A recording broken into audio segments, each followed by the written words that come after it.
Good morning, everyone, and welcome to this week's edition of the Arkansas Enabling Technology Speaker Series. We have a returning guest today, our subject matter expert on the grant teams, Harold Sloves, and he's going to be talking about remote job coaching. And then certainly stick around at the end of Harold's presentation. We have Ryan Jacobs and Amanda Lipko from LQ, and they're going to be doing this week's vendor spotlight. And we'll be posting both of those presentations up to the YouTube channel if I can't make it, or to your coworkers who certainly want to get looped in on both of the topics. Harold, it is all yours. Thank you, Paul, and hi, folks. I'll just suggest if you have questions, put them in chat. If you want to hold on to them till the end, that is fine too. So let's get started. So originally this was about remote job coaching, but as I began looking at the topic, I realized it probably made sense to expand the scope of what we talk about today. So we're going to really look at the process of figuring out what I like, getting the job, getting to the job, and so we're going to look at those components of the process and the role of enabling technology there. So we're going to look at software applications that cover all of these. I'm particularly excited about an interesting application for virtual reality, which looks at both what do I want to do and learning what I want to do. So I thought that was pretty cool. I've got a nice surprise for those of you in Little Rock with respect to transportation options, which is, and this, the concept of microtransit is really a growing movement across the country in urban environments, city environments. And then finally, we're going to look at the actual process of remote coaching. And we're going to look at some data. I think anytime you have statistics that show something's working well in our field, that's a good day, particularly if you're a funder or regulator. So along the way, I've got some videos I was mentioning before we got started. One of them's a little long, but I think it's pretty cool, so I will manually stop that one. So why pre-employment software? Frankly, I didn't know this existed until the pandemic. In a previous life where I ran a state division in Tennessee, I oversaw both enabling technology and what we ultimately branded as employment innovation and community inclusion. So I was, and Tennessee is an employment first state. So I was getting data that told me how many people were working, and those numbers were obviously declining during the height of the pandemic. But not only were people losing jobs, nobody was looking. And of course, a lot of that had to do with the risk factors of being in the community, driving around, and exposure to the virus, particularly at a time when there were no vaccines. So did some research and looked into job matching software. And in fact, there were a number of products, and I'm going to share a couple. The first will be a brief video, and it's about pre-employment software from Creatability. And the second one will be a product, a software application from AbleLink. Again, pandemic's over, of course, but I think these software applications may offer providers an efficient way to get started with someone who's not sure of what they want to do.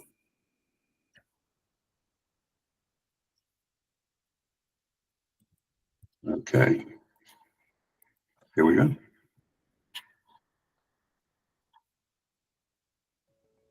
Let's face it, you don't want just any job. You want a job that's right for you. But how do you do that? What's the first step? The answer is simple.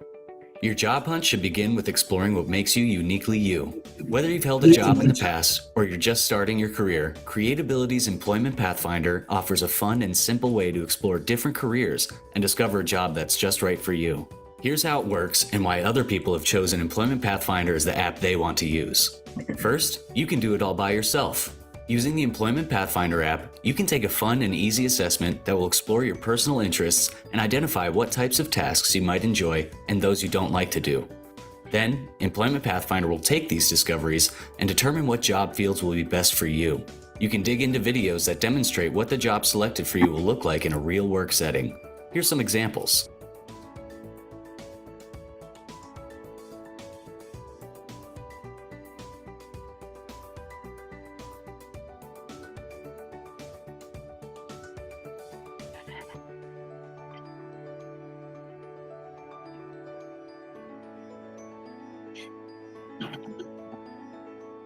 With Employment Pathfinder, you can do everything all by yourself.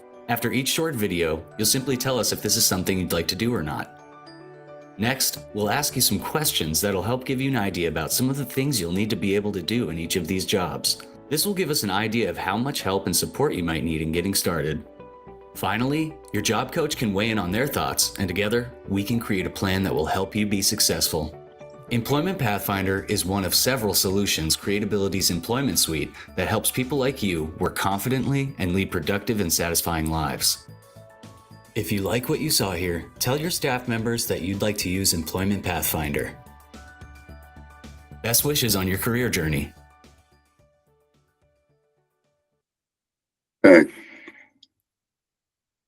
So I neglected to mention that we did a couple of soft pilots using these software applications, and I was pretty excited. We had some pretty good outcomes, and in fact, one provider offered this to their transition program for students in transition in high school, and had some good outcomes. So I was pretty excited that this mattered. This was something that, and particularly with youngsters and adolescents who are very conversant and comfortable with software and that kind of interaction, it was a really good success. So I was pretty excited about that. AbleLink Job Quest, what you see here is simply a screenshot and the scope of the types of job categories that they survey relative to people's interests. Again, another of these were two of the top choices of people who participated in these soft pilots.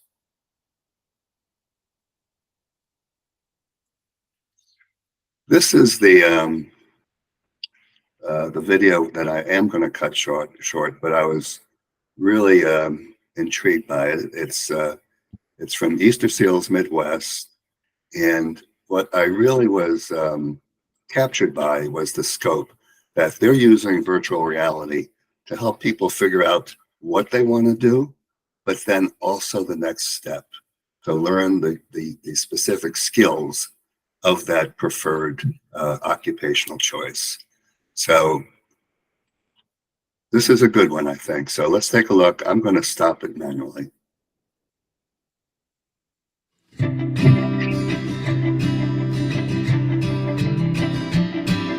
Easter Seals Midwest is the largest provider of intellectual and developmental disability services in the state of Missouri. We reach over 6,500 individuals and families throughout Missouri, and that can be from early intervention services to prenatal to employment and transition to supporting people to live in their own home and community living. We feel really blessed as an organization to have innovation as one of our 4 core values. And when we think about innovating, we think about what are the things that we need to do to enhance opportunities for people with intellectual and developmental disabilities to live, work, and play in the community. And one of the things that we've just recently started is a program that utilizes virtual reality to assist people in their career exploration, but also to develop and hone skills that will help them in the workplace.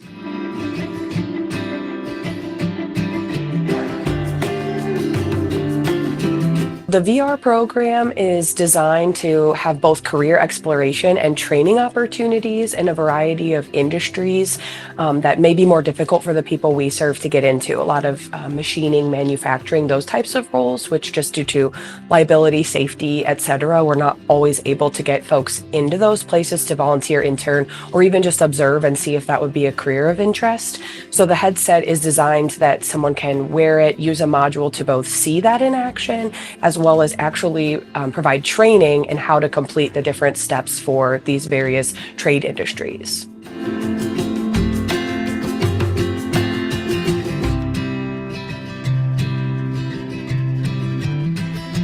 So we have the mechanics, the hospitality, the nursing. The sky is the limit to what can be programmed into the VR. So it really does bring the world closer to them so they can really get in there and explore it.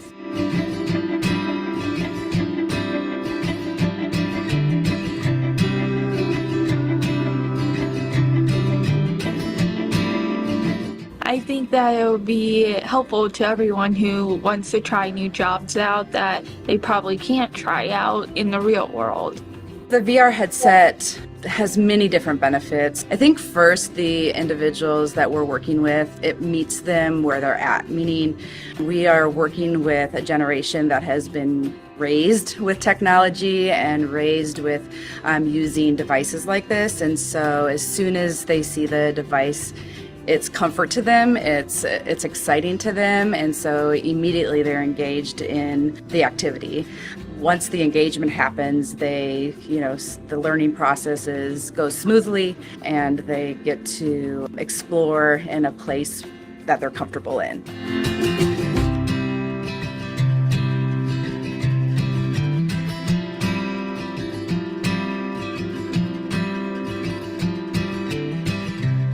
The autonomy and the independent learning that is available through the VR is fantastic. VR set itself has a virtual coach inside there. So what I've noticed with the students is they are not lifting up the headset to ask me questions. They are waiting for the virtual coach, and then they're doing what it is that he wants them to do.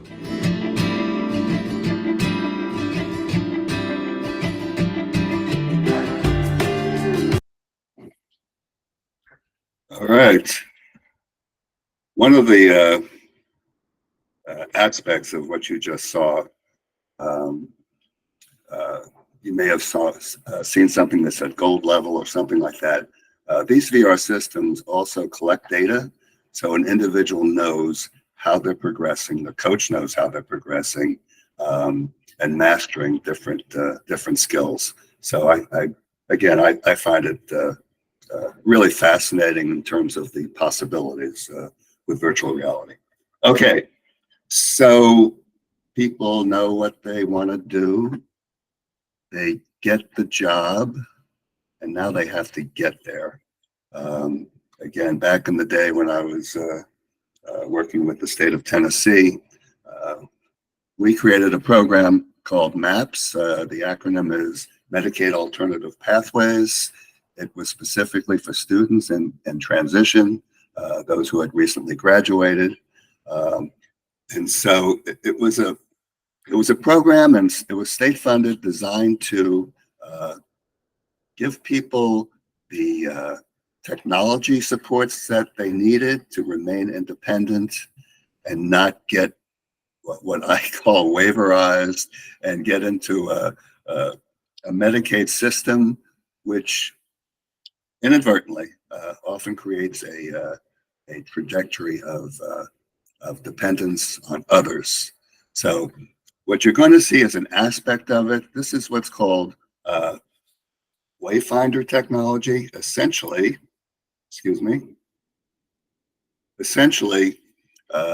it will upload a city's bus route, then come up with a customized route for a particular person who's using it. That person gets remote support along the way to know how to get to places. Obviously, we're talking about work, but it could be anywhere. It could be the mall. So let's take a look at this. This is in Clarksville, Tennessee, which is not really a highly urbanized area. So it gives you a sense of what's possible in a number of city environments and populations. You enjoying the job so far? So far, so good. That's good. We are about to head to the transit center to get on to bus 7 to go to the mall and to Olive Garden. Where do you work? Olive Garden. I am a busser right now and I'm going to be soon training to be a server.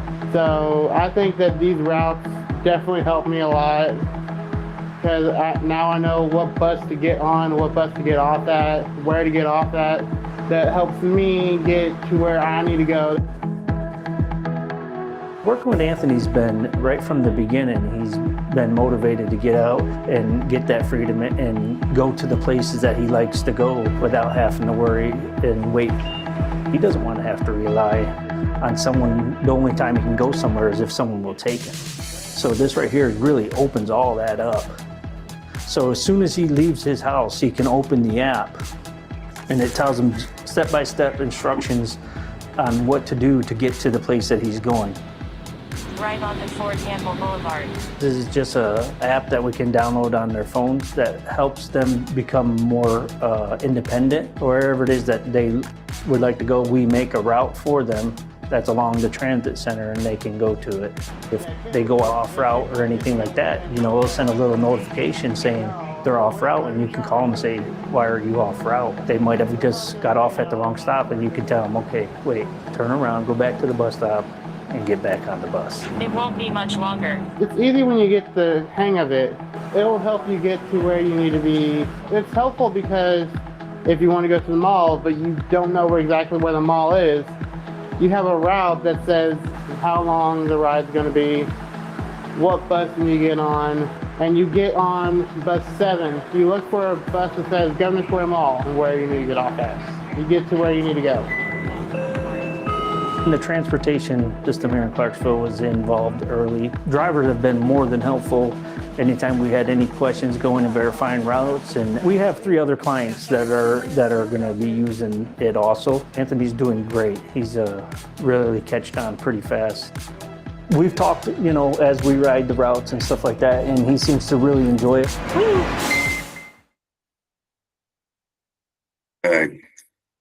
And I think one of the lessons there, and I was a part of a couple of pilot projects,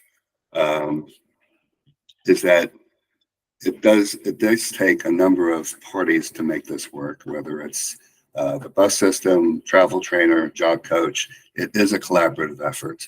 So it's not a matter of just, here's your phone and go. There's a lot of preparation involved. So, well, I just skipped one, excuse me. So, you know, one of the big lessons when I was doing this work for the state of Tennessee was the role of transportation and the kind of freedom that gave people. And it was one of the great challenges of my work. Candidly, there's no single solution. There are multiple possibilities and innovations. It's not a one-size-fits-all kind of thing. Obviously, rural environments are really, really tough in terms of getting around for people with disabilities. Something along the way that captured my interest, and I know it's happening around the country, places like as different as Spartanburg, South Carolina, Memphis, Tennessee, and Little Rock. So I don't know how many of you are familiar with the term microtransit, but here's what it is in a nutshell. Essentially, cities are starting to carve out certain corridors, and within that corridor, they're creating essentially on-demand rideshare public transit. So there are minivans that are there are no routes anymore. There are minivans within these carved out corridors. Some cities have more than one. And there's a software app, just like with Uber or Lyft, where people can request a ride, pick up. It's essentially door to door, just like you would use with a typical rideshare app. But this is public transportation. It's very affordable. I wanted to share with you in the Little Rock area. I don't know if you're familiar with this, Metro Connect. This is a growing trend around the country, moving away from fixed routes. And again, I think many of us know that being able to get to work is a route out of poverty, whether you have a disability or not. So I thought I was pretty excited that I was able to share this with you today. Let's see where I am. Okay. So a long, long time ago, in a galaxy far away, my first job was running a supported employment program. And we had one fellow who had just a really severe seizure disorder, and he had to take his meds during his work hours, and he absolutely loved his job, and they loved him. This is back in the day when we used pagers and our mobile phones were in a backpack and antenna were on the trunk of our car. So that gives you an idea of what the Stone Age was like. So how did we address his medication needs? Well, the manager of this, it was a Home Depot, said, we will page him and have him come to the office on official business when it was time for his medication, and he would take it that way. So that's how we accommodated it. I probably broke a lot of rules doing it, but it worked. So today I'm sharing this because people may take medication during work hours. What do they do? So there is a portable med dispenser system. It's called the Dose Flip. It does not need Wi-Fi to operate. It's portable. People can take it to work. They can take it on vacation. The point is that there are no longer excuses for people not to work when it's time for medication, and you don't have to have a staff member with you to give you the medication. Another opportunity for greater independence. Now, I think I skipped something. I surely did. Bear with me, guys. I think, well, I don't have that.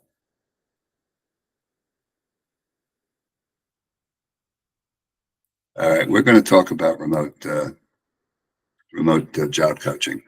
There is literally research today in which employers, job coaches, and the people using technology were part of a federally funded research project that talked about their satisfaction with remote job coaching versus the old way of having a job coach with you. 322 people were part of this study, which is significant. Again, anytime you have evidence that something's working is a good day in our field, and particularly, as I said, for funders and regulators. All right, so this is simply a snapshot of some of the traditional methodologies for supporting somebody at work. I'm not going to spend too much time on that. But here are the research findings, which I think are going to capture your imagination. Talked about the reduction in time, it's greater efficiency, reduction in the verbal instruction needed and time spent resolving training issues, and other sundry tasks that are really not associated with supporting that person.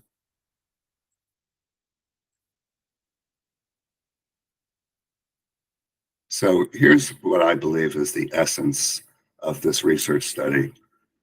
And I'll turn your attention really to what they call consumer feedback. And of course, that's the supported employee. 79% of the people preferred what they call electronic job coach in this study, but in our terminology, it's the remote job coach. I had a slide that was going to actually show you the process of remote job coaching, but it did not make this deck, so I apologize for that. So Paul, I think I broke a record in terms of my time. We just hit the last slide, and if you have questions, I'm here.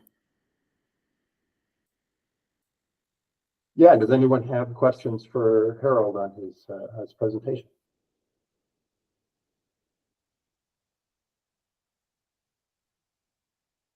Harold, I remember you, I don't think you touched on it here, but I remember you referencing in a previous presentation, a job coaching app.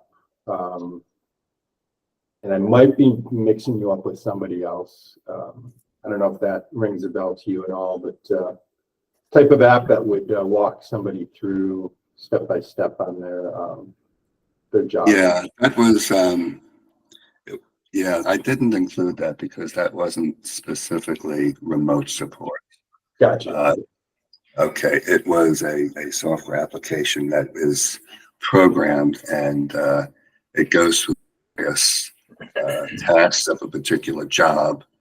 And so it's an on-site reminder by virtue of using, for example, an iPad to remind the person of the task, or in some cases, it will be a video to show the person how to do the task in case they're having trouble mastering it. But in those instances, Paul, there's not a live person on the other end. So because we were talking about remote support, I didn't include it today. Yeah, I get that. A good distinction because I thinking back on that product, I was thinking that there was some piece of it. So anyway, it's a job support, but yet, like you said, not remote. Now, bear in mind, somebody can couple that with an iPhone and ask for support remotely. So there are some creative ways to get that live support, but that software is localized in terms of its support function. Any other questions for Harold? Riveting. Thank you. Harold, thanks for the time today. Thanks for the information as always. And just so everybody knows, we'll be posting this to the YouTube channel by tomorrow morning. So I'm going to stop this recording, and then we're going to take a 10-second break, and we're going to pull up Ryan and start talking about LQ. So stick around, please. This recording is stopping.